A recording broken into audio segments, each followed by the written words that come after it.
All Hoops Podcast. Have you ever noticed how one single game can totally change the way we see an athlete? Oh yeah, for sure. We're about to dive into a prime example of that, looking at a recent NBA game. Okay. And how it's kind of shifted the narrative around a certain explosive point guard. Okay. You might remember him, Russell Westbrook. Oh yeah, interesting. So we're going to unpack today, using your sources, Right. to explore Westbrook's performance in the Nuggets game against the LA Clippers Right. on January 8th. Sounds good. So what do the stats tell us? And more importantly, Yeah. what are fans saying about this stage of his career? Well, to set the stage, the Nuggets won that game pretty decisively, 126 to 103. Wow. Westbrook came off the bench and put up a solid 19 points, 5 rebounds, and 8 assists. Nice. He even shot a respectable 8 for 16 from the field. Okay, so not a bad night for someone supposedly past his prime. Right. And the SI article you sent includes some interesting stats from StatMuse, Uh-huh. a website that pulls together all sorts of sports data, by the way. It points out that Westbrook is averaging 15 points, 6 rebounds, and 8 assists this season Okay. when playing without Jokic. Those numbers are especially interesting when you consider the narrative surrounding Westbrook. During his time with the Lakers, Yeah. there was a lot of talk about his declining skills, his questionable decision-making, and his supposedly negative impact on team chemistry. Right, he was practically public enemy number 1 for Laker fans at one point. Yeah. But now he's thriving in Denver, Yeah. and suddenly it's all sunshine and roses. What's going on here? Wrong. Is this a genuine comeback, or are we just seeing the same player through a different lens? I think it's a bit of both. Hmm. Westbrook is undeniably playing well, Mm-hmm. but the context of his performance has also shifted dramatically. Mm-hmm. In LA, he was often forced into a role that didn't quite suit his strengths, Yeah, and the team's struggles amplified any mistakes he made. that makes sense. The Lakers were trying to fit a square peg into a round hole, so to speak. Yeah, you could say that. But in Denver, he seems to have found a system that plays to his strengths. Exactly. And to really understand this, we need to talk about fit. Think of a point guard like a conductor in an orchestra. Okay. Their job is to control the tempo, facilitate the flow of the offense, and create scoring opportunities for their teammates. Okay. Now, Westbrook has always been a very dynamic and aggressive point guard, Yeah. known for his speed, athleticism, and ability to attack the basket. Yeah, he's not exactly known for his patience or his outside shooting. Yeah. He's more like a bull in a china shop, right? That's one way to put it. Uh-huh. And while that style can be incredibly effective, Yeah, it requires a specific kind of ecosystem to thrive. right. The Lakers, with their slower pace and reliance on half-court offense, weren't the ideal environment for Westbrook to flourish, but Right. the Nuggets, with their emphasis on fast breaks and a more free-flowing offense, Yeah. seemed to be a much better fit. So it sounds like Westbrook finally has that green light to be himself on the court, as one fan on Twitter put it, Right. at Ball.Stop, to be exact. I saw that tweet. But let's dig into those fan reactions a bit more. The SI article you shared highlights some of the buzz around Westbrook's recent performance. Yeah.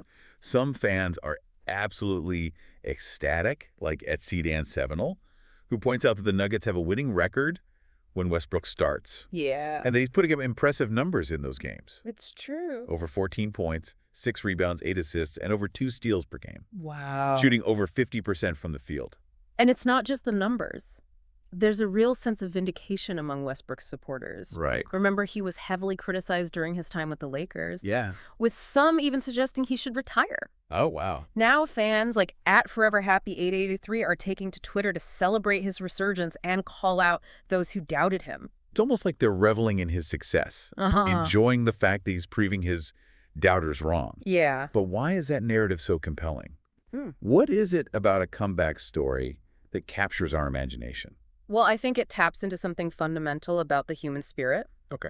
We love to see someone overcome adversity to rise above the challenges they've faced. Yeah.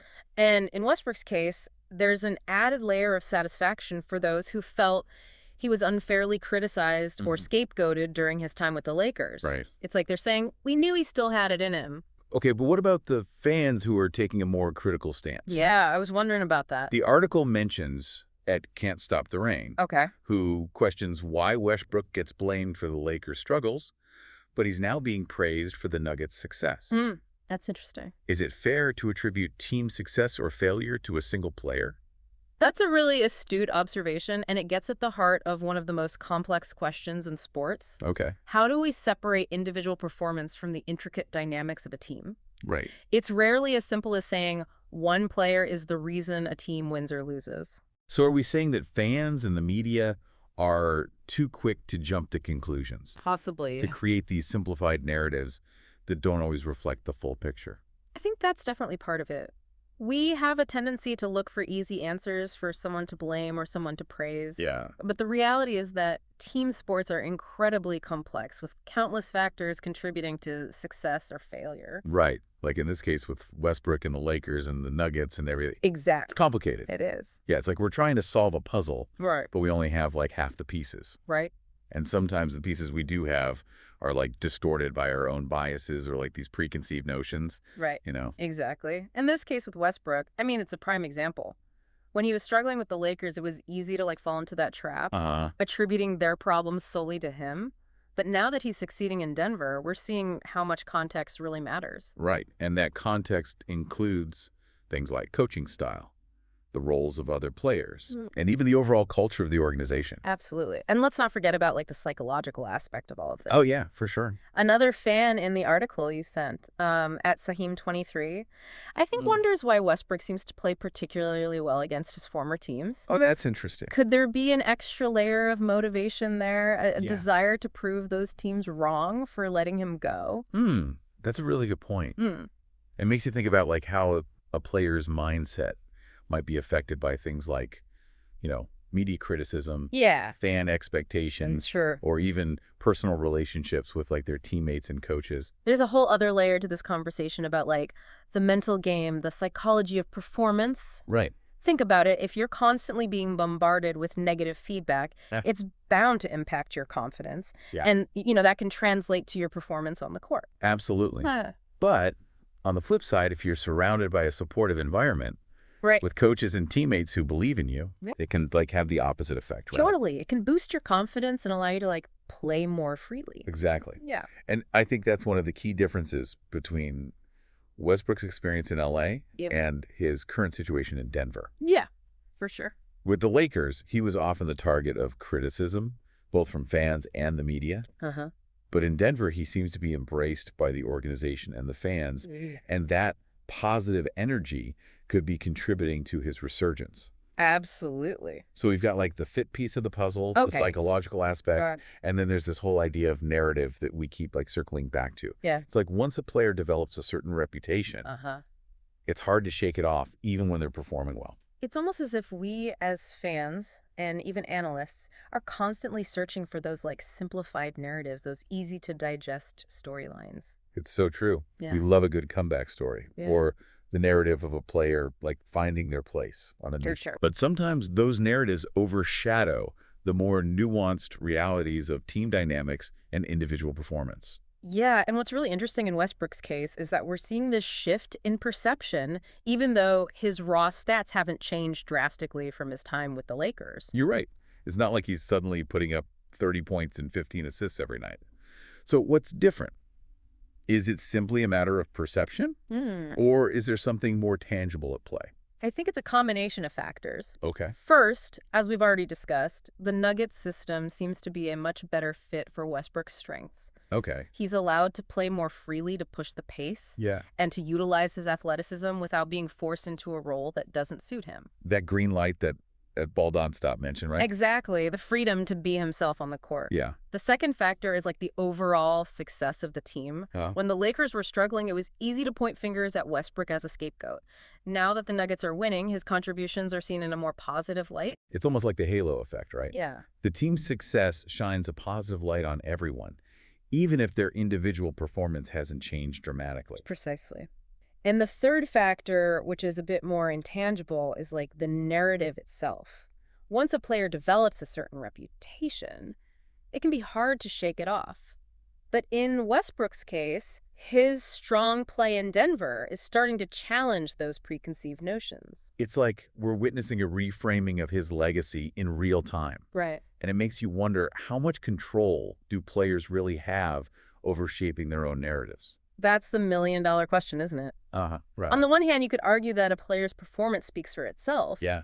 If they put up the numbers and help their team win, the narrative will eventually catch up. But on the other hand, we've seen time and time again that perception can be a powerful force in sports.